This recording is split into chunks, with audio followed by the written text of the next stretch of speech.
Hello everyone! Nandito ulit ako. Hindi talaga ako makamove on, guys.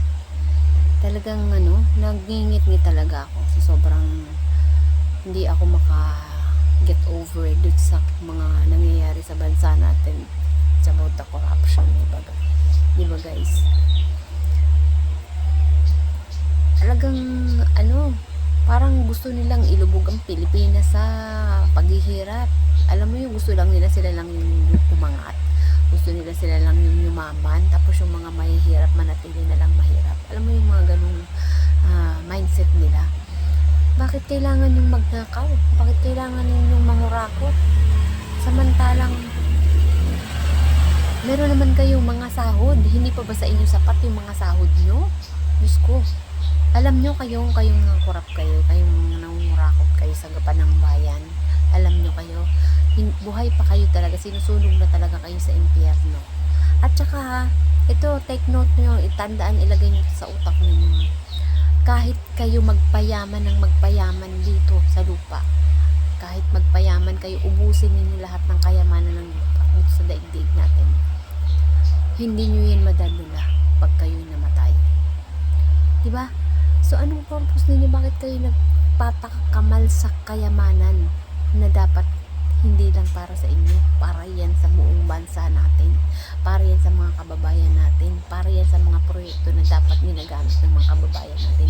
Umupo lang ba kayo dyan para magnakaw? Umupo lang ba kayo dyan para mangurakot kayo? Para magkamal kayo ng salapi? Para itago ninyo sa mga mas nangangailangan? Anong puso meron kayo? Tao pa ba kayo? Parang hindi kayo mga tao, alam niyo yun. Ang dami nating mga kababayang Pilipino na naghihirap.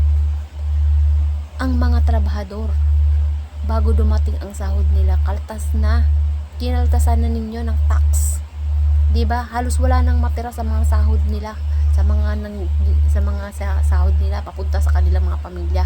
Tapos kakukurakutin niyo lang.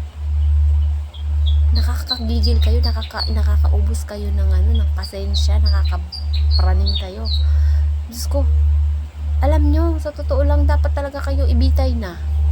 Dapat talaga kayo sentensyahan na. Diyos ko, ang dami-dami ng ebidensya, pasalamat kayo, nandyan kayo nakaupo sa mataas na posisyon. Dahil kung kayo nagkataong mahirap, bitay ka agad kayo. Diba? Kayo, get na mo yan ha. Nililitis pa kayo, halos ayaw pa kayong paniwalaan. Ayaw pang paniwalaan yung mga testigo na talagang magnanakaw kayo. 'Di ba?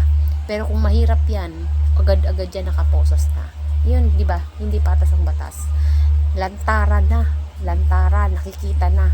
Ang dami ng mga nagsasabi, 'di ba? Hindi lang politiko, hindi lang mga sangkot ang magkakwento, pero pwede question nyo pa rin kung totoo ba o hindi.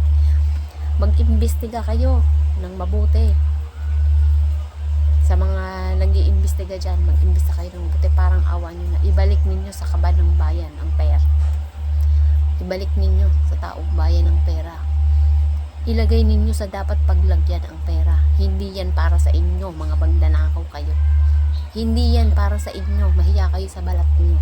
Kayo, pag mga nakaupo kayo dyan sa pwesto ninyo, mga feeling entitled kayo, na akala ninyo ang taas-taas ninyo, hoy, mahiya kayo sa balat niyo. Hindi kayo mapupunta dyan kung hindi dahil sa amin. Hindi kayo manuluklok dyan kung hindi dahil sa mga ninanakawan ninyo. Ang kakapal ng pagmumukha nyo, visit kayo.